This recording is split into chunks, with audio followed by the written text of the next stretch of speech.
자, 반갑습니다. 오늘 잠깐 좀 이 일종의 잔소리, 동기부여 이런 것 좀 한번 해보려고 합니다. 이 오늘 할 얘기는 여러분들 취업을 꼭 해야 합니다.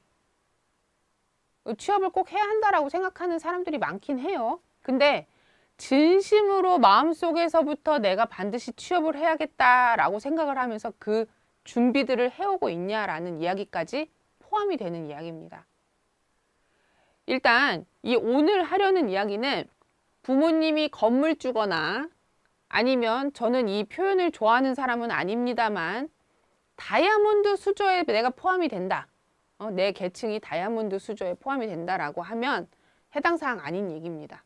그분들은 취업 안 해도 돼요. 그냥 여러분들에게 주어진 길을 그냥 가시면 됩니다. 여기에 포함이 안 된다 하면 취업을 해야 돼요, 여러분. 먹고 살아야 하지 않겠습니까? 그쵸?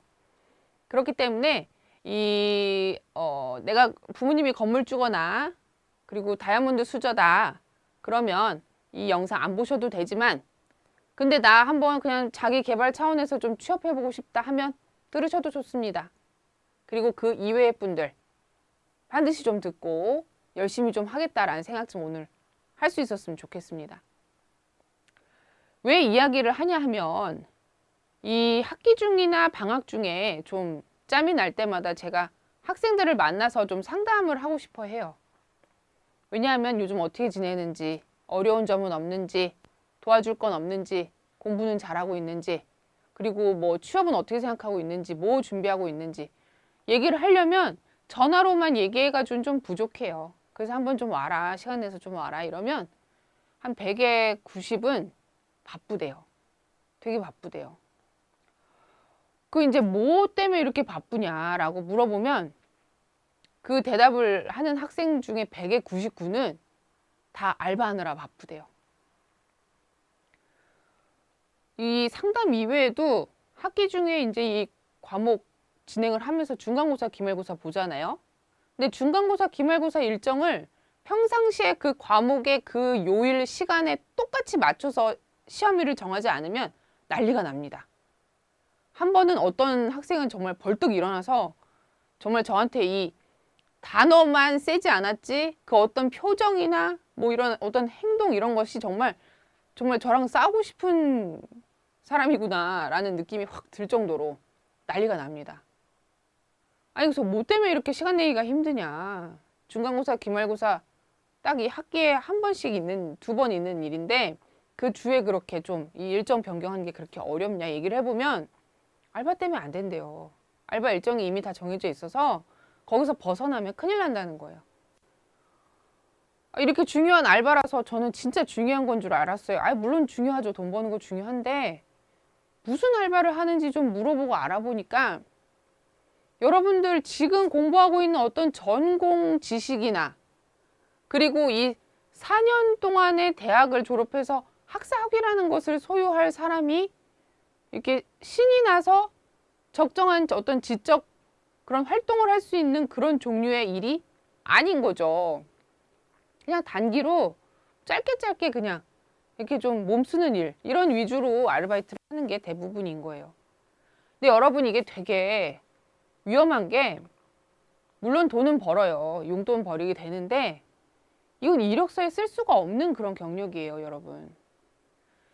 대학이 반드시 취업을 하기 위해서 오는 곳은 아닙니다만 이 취업을 아예 등한시 할 수도 없는 거예요. 그렇죠? 왜냐하면 우린 먹고 살아야 되니까. 좋은 곳에 직장에 들어가서 좋은 연봉 받으면서 행복하게 살아야 하는 우리가 앞으로 남아있는 미래가 굉장히 많기 때문에 취업이 굉장히 중요한 게 사실입니다. 그 취업을 하려면 이력서를 써야 되죠. 그리고 내가 이만큼 능력이 있고 이렇게 노력했다라는 걸 보여줘야 되는데 그 이력서에 쓸 수 있는 게 아무것도 없는 거예요. 이 알바를 통해서는. 그쵸? 이게 되게 그래서 위험하다는 겁니다. 제가 이 아르바이트를 해서 얻는 소득에 대해서 세금 신고 어떻게 해야 하는지 이 제주기린 채널의 701번 영상으로 업로드가 돼요. 이 알바를 해서 얻는 소득도 세금 신고를 여러분 해야 합니다. 그래서 아르바이트라는 거를 아예 하지 마라. 이런 이야기를 하는 게 절대 아니고요. 아르바이트는 하는데, 근데 우리가 이 4년제 과정에 학사 학위를 목표로 지금 공부하고 있는 여러분들에게 우선순위가 어디에 있느냐라는 이야기를 오늘 하고 싶은 거예요. 그쵸?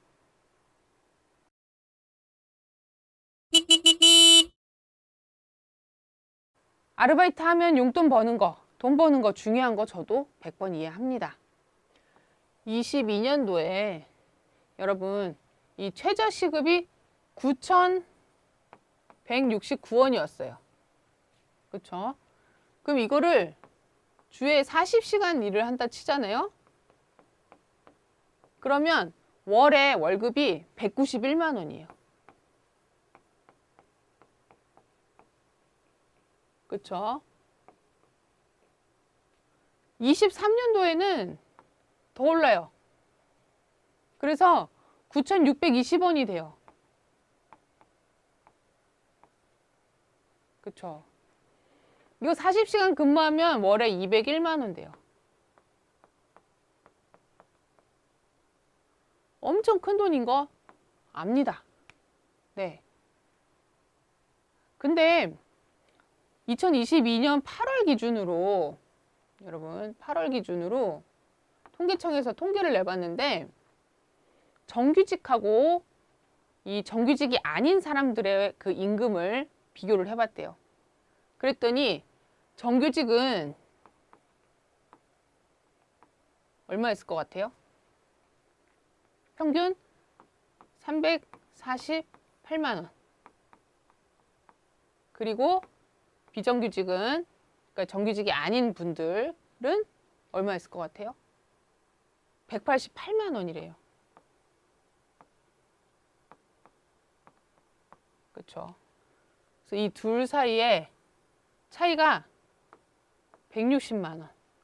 160만 원이 존재하는 거죠. 뿐만 아니라 이 정규직이랑 정규직이 아닌 분들, 그렇죠? 이 사이에 뭐 복리후생, 그리고 어떤 뭐 고용의 안정성, 굉장히 많은 요인들이 이 정규직 자리가 훨씬 더 좋은 것을 알 수 있어요. 그렇죠? 그래서 우리가 살면서 평생도록 이 단기 알바만 하고 살 수는 없다라는 얘기예요. 어느 시점에는 결국 우리도 나이가 들어서 더 이상 아르바이트를 안 뽑아줄 수도 있는 거고요. 지금 뭐 AI다 뭐다 해서 이 사회 구조적인 변화가 엄청 이 혁신적으로 지금 바뀌어 나가고 있단 말이에요.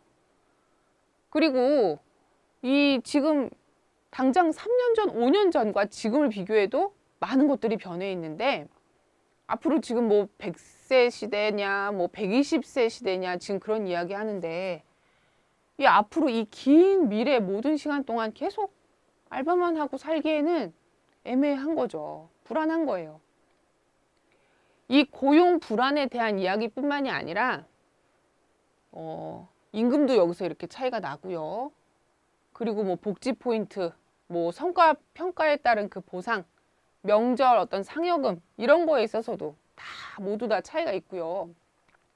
가장 중요한 게 마치 실제로 법적으로나 공식적으로는 존재하지 않는 이 직장 내에서의 정규직 직원과 직원이 아닌 분들의 어떤 계층이 마치 존재하는 마냥 이 차별이라는 게 존재한다는 거예요. 이 차별이 여러분 되게 무서운 겁니다. 이게 뭐 하루 이틀 정도에서는 그냥 좀 기분이 나쁘고 말 일이에요. 근데 이게 시간이 계속 되잖아요. 그럼 마치 정말 내가 차별을 받을 수밖에 없는 사람인 것처럼 스스로 인지하게 돼요. 그러면서 이게 그렇게 그냥 생각만 하게 된다고 해서 문제가 되는 게 아니고요. 스스로의 어떤 자존감, 자신감까지 하락을 하게 됩니다. 그렇죠? 나는 이 일을 하면서 이 일에서 오는 만족감이 아무래도 좀 떨어지는 거예요. 그러다 보니 일상생활이나 뭐 어떤 가족과의 어떤 가정을 만들어내고 친구들과의 어떤 관계 이런 모든 부분에서 만족감이나 행복이 떨어지는 거예요. 이 인생을 살아가면서 이 인간이 추구해야 하는 어떤 가장 중요한 것 중에 하나가 스스로 행복하다라는 생각을 하면서 사는 게 저는 되게 중요하다고 생각하거든요. 그래서 우리 수업할 때 학생들 항상 제가 항상 우리 행복하자라는 이야기를 많이 해요. 그쵸?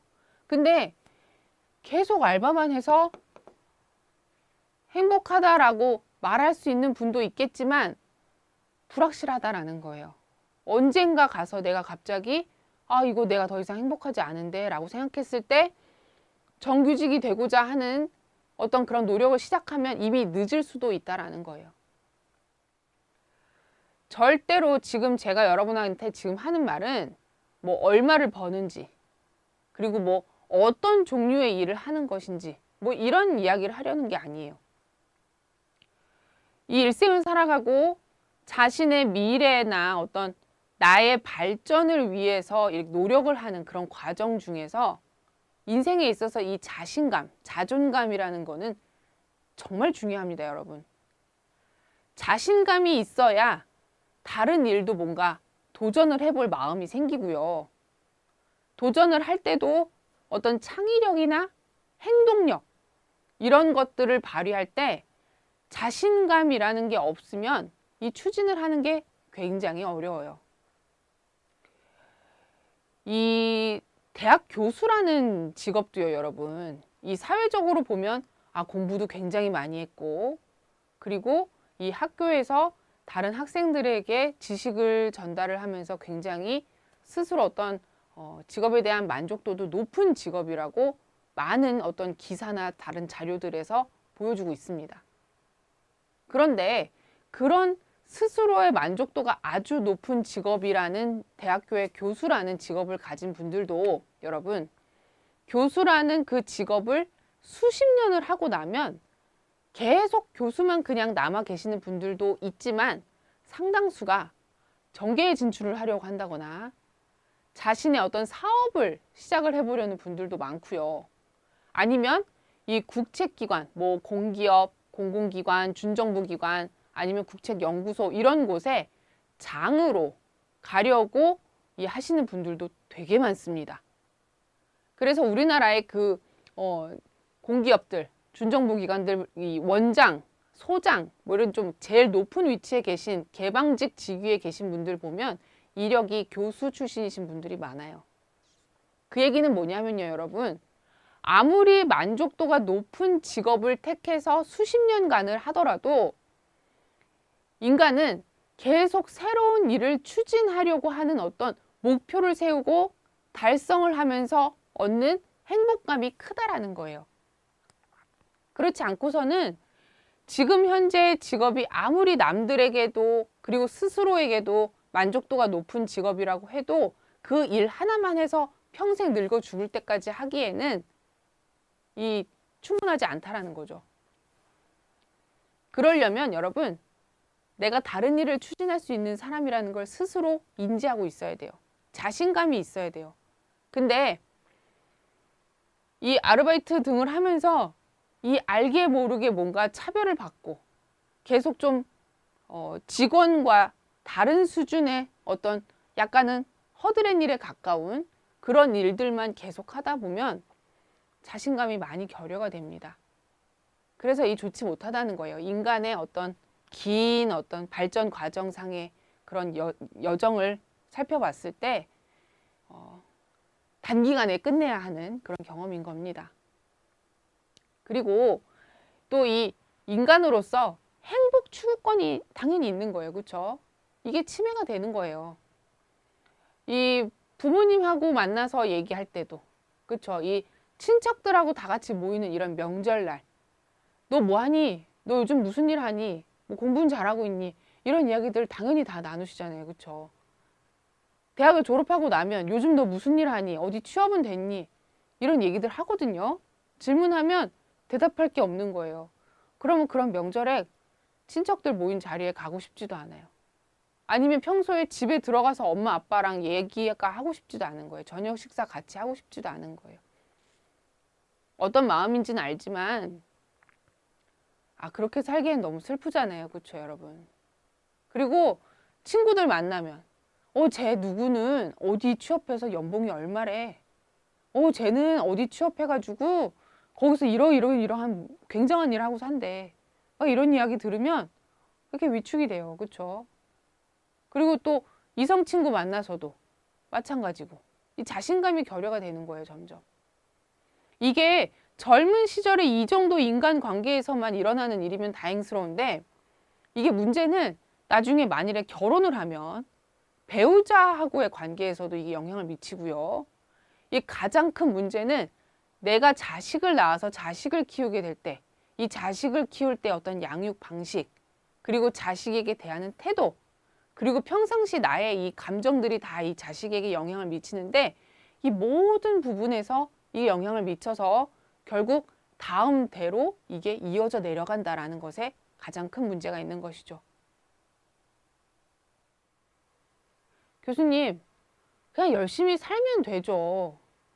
그리고 단기 아르바이트 해서도 열심히만 하면 큰 돈 벌 수 있어요. 뭐 이렇게 말하는 거 맞습니다. 맞는 말이에요. 근데 여러분들이 지금은 젊어서 느끼질 못하는 게 있는 거예요. 젊기 때문에 내가 뭐 지금 하는 일 나이 들어서도 계속 하면 되지. 뭐 어렵겠어? 지금도 하고 있는데 나 이제 익숙해서 잘할 수 있을 것 같은데 나중에도 이렇게 생각할 수 있는데 여러분 나이를 먹으면 건강이 지금 같지가 않습니다. 이 벌써 저만 해도 건강이 예전 같지 않다는 걸 많이 느껴요. 이게 나중에 나이가 들어서 건강이 여러분처럼 젊었을 때와 같은 그런 더 이상 그런 건강 상태가 아니라는 게 느껴질 때는 이 고용 불안이라는 게 더욱더 더 강하게 나의 큰 문제가 되는 겁니다. 그리고 알바생들은 승진을 하는 경우가 극히 드물어요. 그렇죠? 물론 뭐 승진을 하는 경우가 있지만 그렇게 무슨 단계별로 그래서 그 어느 한 기업의 가장 높은 자리까지도 갈 수 있는 그런 기회는 알바에게는 거의 주어지지 않죠.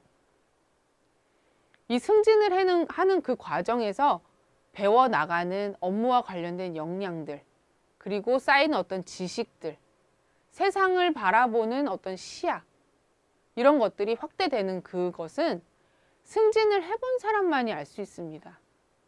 정말 굉장한 것들이 많아요. 그리고 그 과정에서 느끼는 어떤 행복감도 되게 큽니다. 그리고 또 이 승진을 해 나가고 그리고 좋은 회사에서 일을 하면서 이 우리가 누릴 수 있는 어떤 인적 네트워크 그리고 물적 네트워크들 이런 것들이 굉장히 많습니다. 그러니까 한마디로 좋은 회사에 취직해서 직원으로 근무를 하면 노는 물이 바뀐다는 거예요. 이 어떤 얘기인지 사실 좀 안 와닿을 수 있어요. 저도 제가 학생 시절에 아르바이트 되게 많이 했습니다, 사실. 많이 했어요. 근데 저는 그 당시에도 아르바이트가 진짜 해야 하는 만큼만 했던 거지, 내가 정말 필요한 어떤 금액이 있으면 그 금액을 벌기 위해서 했던 일들이지, 어떤 공부보다 이게 더 중요하고, 그리고 더 여윳돈을 뭐 더 많이 벌어서 부를 축적하기 위해서 아르바이트를 했던 적은 한 번도 없어요. 그래서 이 학생 때 저도 알바 많이 해봤지만 공부가 언제나 우선이었고 취업을 잘 하기 위한 어떤 그 과정상에서 필요한 만큼만 했던 겁니다. 대학을 졸업할 때까지는 어떤 세상이 열리는지 잘 몰라요. 아르바이트 하면서 제가 뭐 세상도 많이 경험해 봤고 많은 사람들도 만나봤다고 그 당시에 생각을 했었지만 그거는 지금 와서 되돌이켜서 생각을 해보면 너무 자만에 빠진 말입니다. 학교를 졸업하고 나서 이제 저는 이 우리나라의 준정부 기관에 입사를 했던 건데 입사를 하고 나서 첫날부터 이 일을 할 때 우리나라 정부 이 각 부처의 고위 공무원들 아니면 뭐 다른 나라의 대통령, 다른 나라의 장차관 아니면 우리나라 내지는 다른 나라의 그 기업들의 대표, 임원 이런 분들하고 해외 출장도 가고 우리나라에서도 수많은 행사에도 같이 참여를 하고 하면서 이 보고 듣고 느끼고 그리고 제가 배우는 것들이 정말 많이 급성장을 했습니다. 그런 분들하고 일하려면 사실 일은 되게 바빠요. 그리고 막 머리가 막 아플 정도로 일을 해야 하는 날도 많고, 너무 바빠서 뭐 워라밸 이런 거 지키기 어려운 순간도 되게 많습니다. 근데 이 대신에 그 대가로 저는 정부가 어떻게 움직이는지, 그리고 기업이 어떻게 일하는지, 이 세상이 돌아가는 거를 더 많이 볼 수 있었고, 그 과정에서 제가 배우고 성장했던 거는 학생 때 학교에서 교과서 펴놓고 강의 들으면서 배웠던 그 내용과는 정말 다른 이야기들이 많았고요. 이거는 교수님들이 책에 없어서 이걸 못 가르치는 게 아니라 누구나 사람들이 직접 자기가 경험을 하고 그 과정에서 배워야만 하는 것들이 대부분이다 보니 어쩔 수 없는 일인 것 같아요. 그렇게 일을 하면서 스스로 공부도 하고 그 일을 해나가는 과정에서 배우고 성장해 가는 그런 게 굉장하다라는 이야기를 하는 겁니다. 요즘 이 제가 지도하던 학생들이 4학년 학생이었어요. 그쵸? 그래서 이제 다 이제 지금 마지막 학기 끝내고 졸업하는 그 시즌인데, 이 학생들도 아르바이트 되게 열심히 하고 공부도 열심히 한 학생들이 많긴 했어요. 맞아요. 근데 알바 진짜 열심히 했습니다. 이 학생들도. 그래서 이제 이 졸업 때가 다가오니 다들 이제 이 취업이 걱정이 된 거죠. 그쵸? 그래서 실제로 제가 이 대기업의 면접 보는 거 이렇게 알아봐 준 학생들이 꽤 됩니다. 이 중에는 뭐 공부를 굉장히 잘하고 이 학점 관리 뭐 이런 것들을 평소에 열심히 했던 그런 학생들도 존재하는데, 아닌 학생들도 있어요. 근데 이 다른 면에서 어떤 인간적인 면, 성실성 뭐 내지는 어떤 교우 관계, 다른 면에서 굉장히 장점들이 많은 학생들도 있는 거죠. 그런 경우에 이 면접 자리 알아봐 주면서도 같이 전략도 세워주는 거예요. 면접 가서 이런 질문 나오면 너 어떻게 대답할래? 그렇게 대답하면 안 돼. 이렇게 대답해야 돼. 아니면 그래, 너의 그 대답 좋다. 그렇게 한번 해보자. 이런 전략도 좀 같이 세워본 적도 있고요. 실제로 그래서 이번에 대기업에 꽤 취업을 했습니다. 이 전체 이번 학기 졸업하는 제 지도 학생들 중에서 꽤 많은 상당수가 그렇게 해서 대기업에 취업을 했어요. 여러분, 이 취업을 해서 그러니까 이제 면접을 보고 나서, 그리고 나서 이제 최종 입사 확정이 됐다고 통보를 받게 되면 전화가 옵니다. 교수님, 저 취업됐어요. 합격했어요. 목소리부터 바뀌어요, 여러분. 그리고 나서 나중에 찾아온단 말이에요. 이 얼굴 빛, 얼굴 색, 눈빛부터 바뀌어 있어요. 그만큼 사람이 굉장히 만족이 높다는 거예요. 지금 이미 근무를 시작을 했어요, 이 친구들이.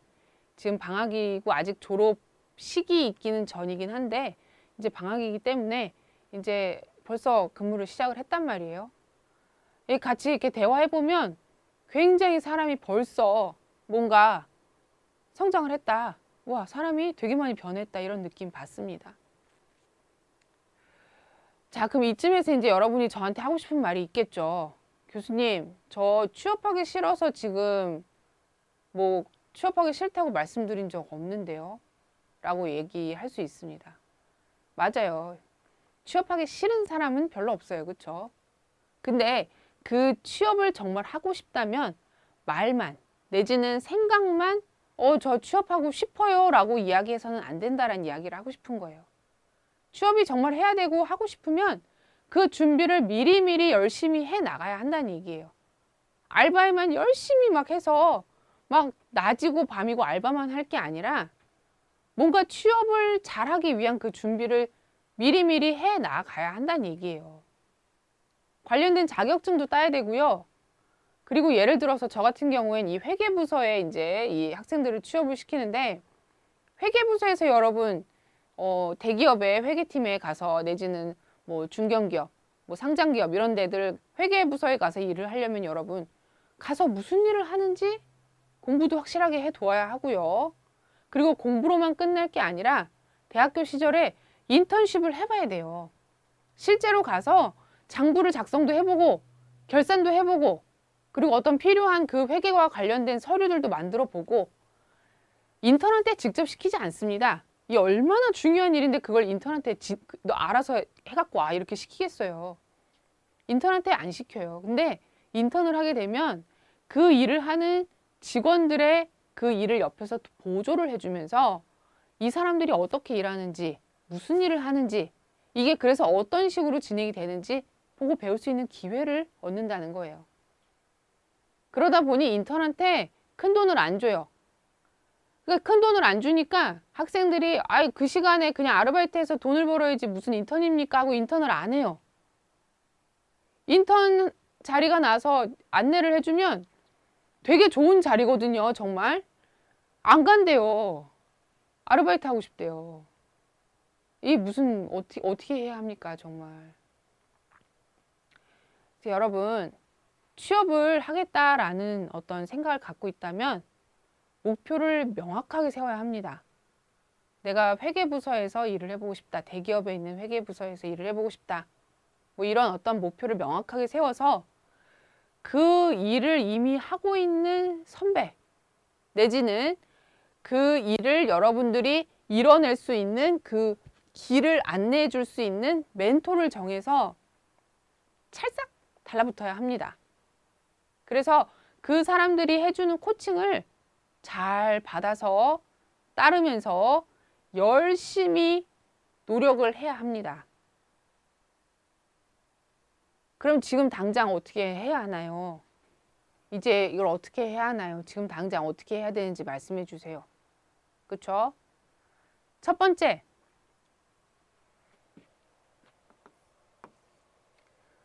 우리 회계 동아리를 운영하고 있습니다. 지도교수가 저예요. 이 회계 동아리를 하기 전에는 사실 공기업 취업 동아리를 운영을 했었는데 되게 흐지부지 돼버렸어요. 흐지부지가 됐던 이유는 학생들이 저한테 찾아와서 아직은 취업을 준비하는 게 너무 이른 것 같아요 라고 말을 하면서 동아리 활동을 더 이상 할 수가 없다고 이야기를 해서 그렇게 그냥 끝이 났어요. 그래서 이 공기업 취업 동아리는 지금 잠정적으로 운영이 중단이 되었고요. 지금 현재 활발하게 이 진행이 되고 있는 이 동아리는 제 지도 하에 회계 실무연구회가 있습니다. 회계 세무실무연구회. 동아리에 가입을 합니다. 그쵸? 여러분이 가입을 많이 하든 적게 하든 동아리는 운영이 되는 것이고 저한테는 그렇게 크게 어떤 뭐 효익이 없습니다. 다만 동아리에 가입을 해서 여러분이 얻을 수 있는 이점은 많을 거라고 저는 확신을 합니다. 그러니까 나를 위해서 가입하라는 얘기가 아니에요. 한마디로 여러분을 위해서 가입하라는 얘기예요. 동아리에 가입을 하면